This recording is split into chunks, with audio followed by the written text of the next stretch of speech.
여러분 안녕하십니까? BTV 뉴스입니다. 먼저 이 시각 주요 뉴스입니다.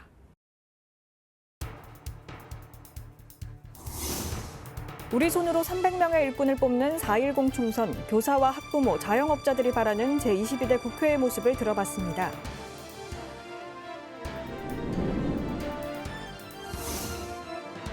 역대 최고치 사전투표율에 본투표율에 대한 기대감도 커지는 가운데 여야 모두 촉각을 곤두세우고 있습니다.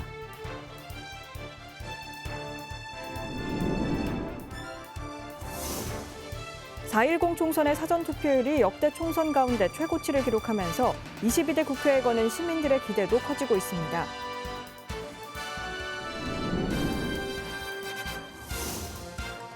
부산시민운동단체연대가 이번 제22대 국회의원 선거에서 부산 지역 후보별 공약 평가 결과를 공개했습니다.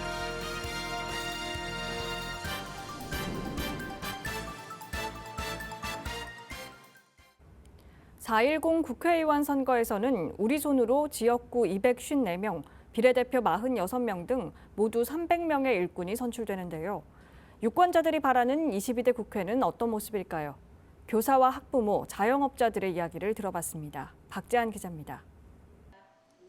자영업자들이 피부로 느끼는 경기는 여전히 차갑습니다. 코로나 때보다 못하다는 말도 나오고 있습니다. 자영업자들은 무엇보다 국회의원들이 선거 때만 반짝하는 관심이 아닌 지속적이고 피부에 와닿는 의정활동을 주문했습니다. 저 개인적으로는 원칙과 상식을 있는 그런 나라가 되었으면 하고, 또 실질적으로 선거 때만 저희 전통시장을 찾아올 게 아니라 수시로 이제 저희 전통시장의 애로점이나 이런 걸 좀 경청하시고 그래 했으면 좋겠습니다. 그렇게 해서 이제 실질적으로 저희들이 전통시장은 상당히 열악한 조건 속에서 지금 하고 있기 때문에 이제 정부 지원이 아니면은 어떤 시설이나 이런 건 할 수가 없는 입장입니다. 그리고 한 가지 더, 실질적으로 저희들인데 이제 지금 온라인이 너무 활성화되다 보니까 저희 전통시장은 오프라인이다 보니까 이제 직접 피부로 와닿는 것은 농수산물 환급 행사라든가 수산물 환급 행사라든가 이런 걸 꾸준하게 해서 저희 전통시장 상인들이 직접 피부로 와닿고 좀 힘을 얻는 그런 걸 지속적으로 해줬으면 합니다. 개인적인 말하면 택시는 손님이 지금 택시에 비해서 손님이 없습니다. 비율로 따지면 예를 들어서 500대였으면 한 50대만 감차를 지켜주셨으면 저희들이 영업하는데 조금 도움이 안 되겠습니다 생각합니다. 교사들은 정치 기본권을 보장해달라고 목소리를 냈습니다. SNS 게시글에 좋아요는커녕 선거에 나갈 수도 없습니다. 땅에 떨어진 교권 회복도 시급한 과제입니다.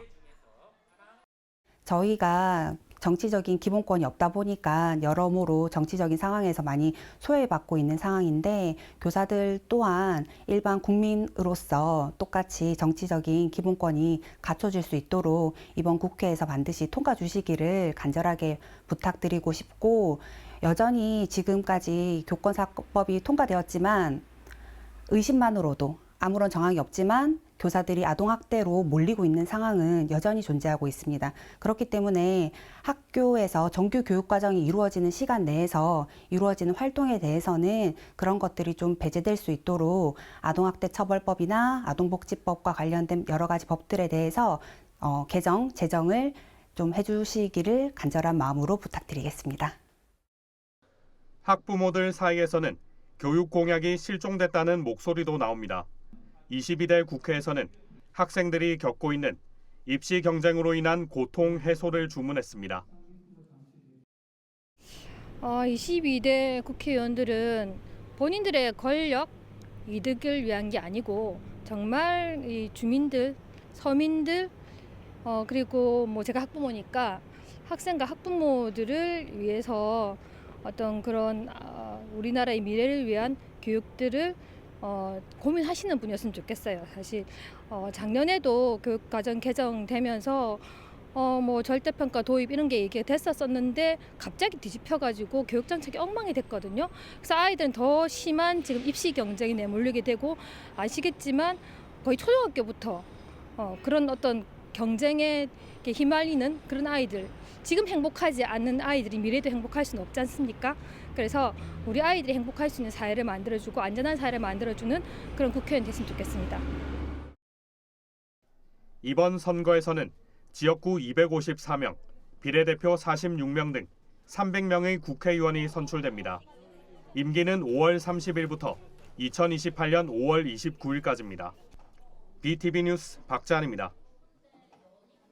이번 총선에서 부산 지역도 역대 최고치 사전투표율을 보이면서 본투표율에 대한 기대감이 커지는 모습인데요. 투표율이 막판 변수가 될 수 있어 여야 모두 촉각을 곤두세우고 있습니다. 성별, 연령별, 선거구별 선거 인수를 살펴봤습니다. 김윤정 기자의 보도입니다. 제22대 국회의원 선거, 부산 지역 총 선거 인수는 288만 4,200여 명입니다. 4년 전 21대 총선과 비교하면 7만 4천여 명 감소했습니다. 성별로는 남성이 139만 3,900여 명, 여성이 149만 200여 명으로 여성 유권자가 9만 6,200여 명이 더 많습니다. 연령별로는 60대 이상이 105만여 명을 차지했고 50대 54만 7천여 명, 40대 49만 1천여 명, 30대 40만 4천여 명, 20대 39만 3천여 명입니다. 선거구별로는 동래구 선거구가 23만 400여 명으로 가장 많았고 가불 선거구가 하나로 합구된 남구 선거구가 22만 3,800여 명으로 뒤를 이었으며 단독 선거구로 첫 선거를 치르게 될 강서구 선거구가 11만 1,500여 명으로 가장 적었습니다. 이번 총선에서 부산 지역 사전투표율은 총선 기준 역대 최고인 29.57%를 보였습니다. 사전투표가 처음 도입된 20대 총선보다 3배 이상, 지난 21대 총선보다 4%포인트 정도 높았습니다. 비교적 높은 사전투표율이 본투표에서도 얼마나 이어질지 주목하고 있습니다. BTV 뉴스 김윤정입니다. 4.10 총선의 사전투표율이 역대 총선 최고치를 기록하면서 22대 국회에 거는 시민들의 기대도 커지고 있는데요. 각 연령대별 유권자들은 새로 선출될 국회의원들에게 어떤 점을 기대하고 있을까요? 먼저 부산 유권자 중 약 80만 명이 넘는 청년 세대를 인터뷰했습니다. 박재한 기자입니다. 4.10 총선 부산 선거인 수는 288만여 명. 이 중 20대와 30대 유권자는 80만 8천여 명으로 전체의 28%를 차지합니다. 청년들은 이번 22대 국회는 제대로 일하는 국회가 될 것을 주문했습니다. 이번에 당선되실 국회의원분들은 조금 진심 어리게 행동해 주셨으면 좋겠고 이제 경기도 경기인지라 지금이 더 힘써 주시고 국민들을 위해서 힘써 주시고 같이 발전해 나가는 국회의원 분들이 당선되셨으면 좋겠습니다. 내놓은 정책들을 잘 좀 진행해 주셨으면 좋겠고 그냥 이렇게 말만 하고 끝나지 않는 이번에는 좀 그런 의원들이 많이 뽑혔으면 좋겠습니다. 사회를 분열시키는 편가르기와 같은 구태를 청산하고 입법기관으로서의 역할도 강조했습니다. 저는 좀 이게 갈라치기를 좀 안 했으면 좋겠습니다. 뭐 누구 당이 좀 잘못됐다 아니면 뭐 상대편 당이 좀 잘못된 것 같다 이런 식으로 얘기하는 것보다는 자기만의 특색을 좀 살려서 정치 성향적으로 편파적인 것이 아닌 자기의 특성을 살려서 하시는 후보분들이 좀 더 많았으면 좋겠다는 생각을 이번에 좀 했던 것 같습니다. 청년이 자리 잡고 살 수 있는 부산을 만들어줄 것도 당부했습니다. 2000년 이후 부산을 떠난 인구는 연평균 19,000명. 이 가운데 절반은 청년층으로 나타났습니다. 부산이나 다른 지방 같은 곳을 많이 신경 써주시는 분이 나오셨으면 좋겠다고 항상 생각합니다. 사실 저희가 부산 쪽에 취업을 하고 싶어도 현실적으로 어렵기 때문에 그런 청년 일자리를 많이 신경 써주시는 분이시면 저희가 미래에 더 좋지 않을까 생각을 합니다. 전 개인적으로 청년들의 자립이나 좀 앞으로 살아가는 거 취업 같은 거 지원해 주실 수 있는 분이 됐으면 좋겠어요. 왜냐면 요즘에 물가도 너무 많이 오르고 일자리도 구하기 힘든데 그거라도 조금 지원을 받을 수 있으면 좋지 않을까라는 생각이 듭니다. 세금 같은 걸 그냥 막 좀 도로 이런 거보다는 학생들 장학금이나 그런 데 좀 더 투자해 줬으면 좋겠습니다. 비교적 성향이 뚜렷한 중장년층과는 달리 여전히 안개 속인 2030의 선택이 총선 결과를 좌우할 것이라는 예측이 나오고 있습니다. BTV 뉴스 박찬입니다. 이번엔 부산 전체 유권자의 절반이 넘는 비중을 차지하고 있는 50대 이상 장노년층의 목소리를 들어봤습니다. 새로 선출될 국회의원들에게 어떤 모습을 기대하고 있을까요? 계속해서 김석진 기자입니다. 부산의 선거 인수는 288만여 명, 이 중 50세 이상은 159만여 명으로 전체의 55%가 넘습니다. 이는 전국 비중인 51%보다 높은 수치입니다. 연령대별로도 전국과 차이가 납니다. 전국적으로는 50대, 40대, 60대 순인데 부산은 60대가 가장 많고 50대, 40대 순입니다. 부산의 노년층이 바라는 22대 국회의원들의 모습은 조용한 국회입니다. 정책을 개발하고 그걸 통과시키기 위해서 노력을 하고 이래 지금 맨날 싸움하면 안 돼요. 그 국회의원 개원한테 봐서 자리 빈자리 그 국회의원 자기가 없어. 그런 감정이. 싸움 안 하고 너무 헛들지 안 하고 막 정당하게 자기 의무만 그거 하고 국민을 생각하고 하는 그 사람이 최고로 합니다. 텔레비를 보기 싫어요. 왜 그러냐면 이 당 저 당 네 싸우고 험한 말하고 제발 그러 하지 말고 정치에 대해서 좀 심중하게 생각해갖고 뭐든지 의논해가지고 잘 좀 해줬으면 좋겠어요. 지역 간 균형 발전을 위해 힘써달라는 당부도 했습니다. 당선되시는 분들께서는 공평하게 좀 부산을 발전시키려면 공평하게 요즘 그 동북권 해운대 쪽에 많이 발전시켰는데 이번에는 좀 사상구나 사하구 이쪽에 좀 공평하게 발전시켰으면. 초고령 사회에 진입한 부산, 노인 일자리 등 노인 복지와 관련된 공약도 관심이 높습니다. 공약에 입각해가지고 좀 해주고 연세 좀 많은 노인들 뭐에 대해 가지고 좀 노인들도 일을 할 수 있는 그런 복지제도 이런 것이 상당히 좀 중요하지 않나. 특별한 건 없고 그냥 뭐 집세나 많이 좀 내려주고 이러면 좋겠다. 국민이 부여한 권한을 오로지 국민을 위해 써달라는 장노년층의 바람은 자신의 눈앞에 놓인 문제보단 미래 세대를 위한 당부의 말로 다가오고 있습니다. BTV 뉴스 김석진입니다. 부산 시민운동단체연대가 이번 제22대 국회의원 선거에서 부산 지역 후보별 공약 평가 결과를 공개했는데요. 정책에 대한 추진 근거와 방안, 재원 조달 계획 등이 제시되지 않아 구체적이지 못했다는 평가입니다. 김윤정 기자의 보도입니다. 부산 지역 분야별 학계 전문가 7명이 참석해 부산 진구갑, 남구, 북구갑, 사구갑, 강서구, 연제구 등 부산 지역 6개 선거구별 후보자들의 공약 평가 결과를 공개했습니다.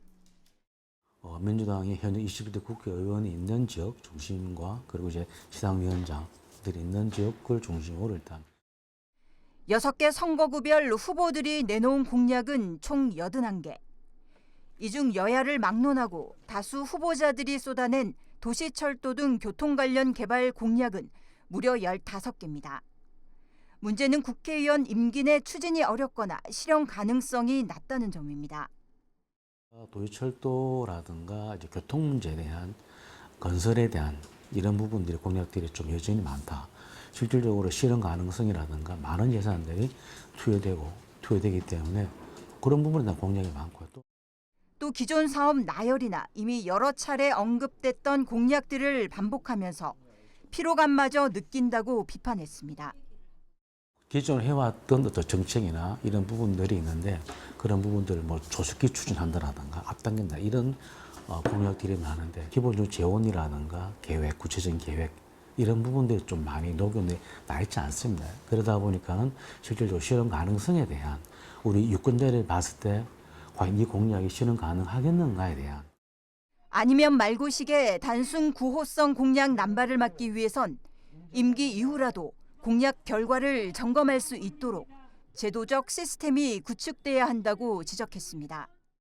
공약들이 당선된 이후에 이 공약이 제대로 진행되고 있고 어떻게 실현되고 있는지에 대한 유권자들과의 어떤 공감이나 소통을 하기 위해서라도 일정 정도 공약 이행에 대한 점검단이나 검증할 수 있는 이런 좀 시스템들을 갖춘다라면은 일정 정도 총선에서도 정책 선거에 대한 공약에 대한 우리 유권자들의 관심과 참여가 좀 더 높지 않겠는가 보여지기 때문에 좀 그런.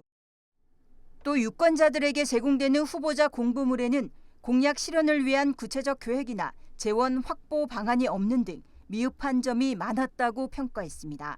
BTV 뉴스 김윤정입니다.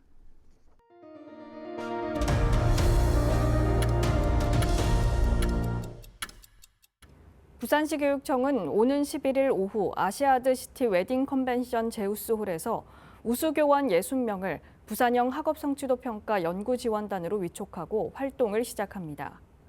연구지원단은 부산형 학업성취도 평가 문항 출제와 검토, 학생 성취 수준 설정 및 분석 자료 개발 등을 지원할 계획입니다.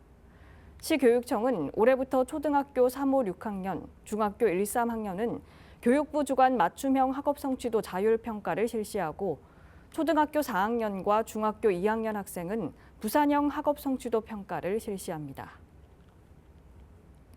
혈액 수급이 비상일 때마다 단체 헌혈 감소가 큰 영향을 미치고 있는데요.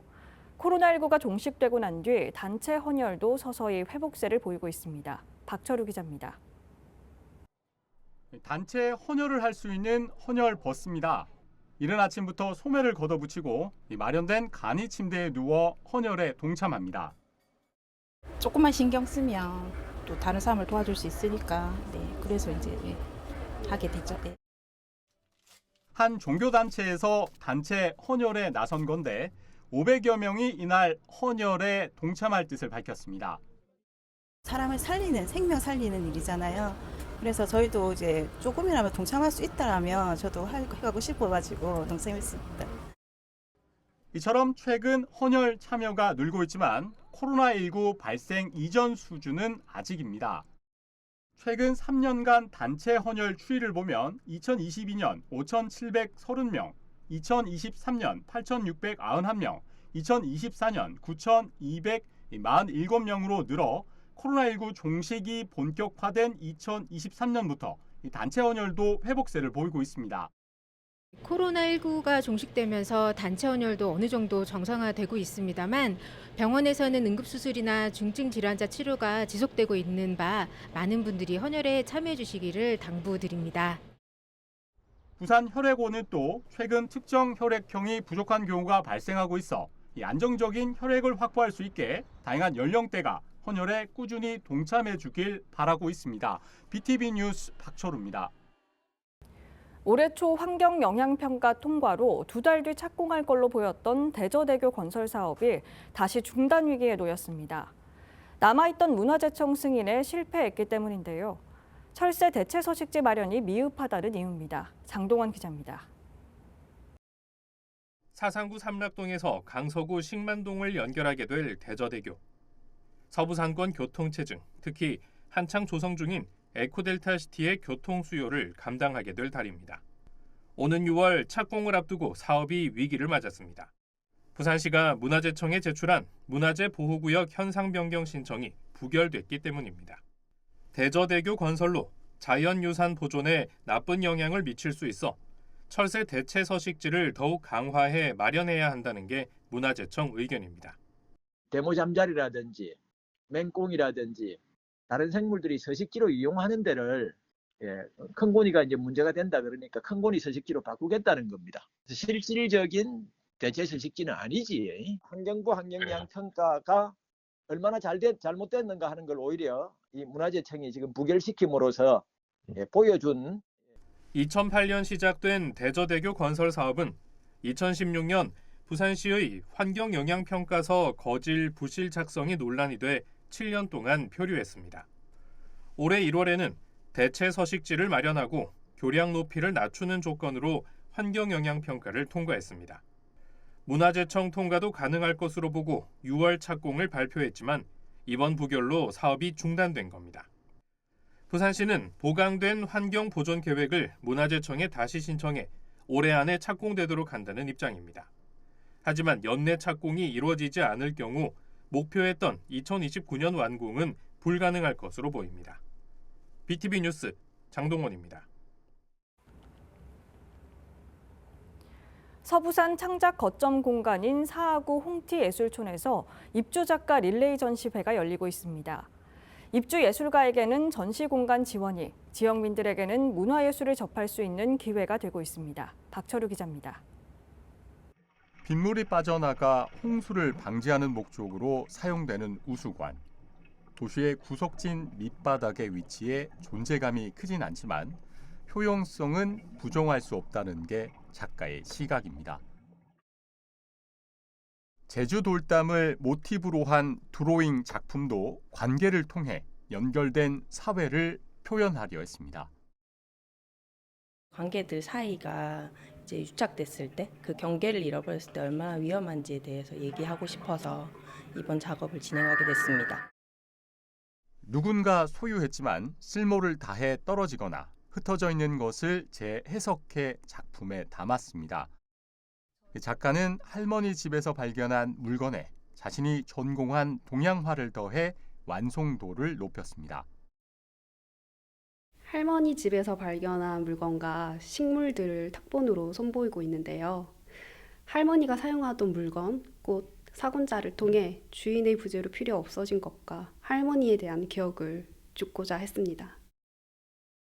전시회가 열리고 있는 곳은 사하구 홍티예술촌, 서부산 창작 거점 공간이기도 합니다. 홍티예술촌은 2024 전시공간 지원 사업을 통해 입주 예술가에게 전시공간 지원을, 지역민들에게는 문화예술 향유의 기회를 제공하고 있습니다. 홍티예술촌 입주 작가의 다양한 작품은 올해 말까지 이어집니다. BTV 뉴스 박초루입니다.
이상으로 BTV 뉴스를 마칩니다. 시청해주신 여러분 고맙습니다.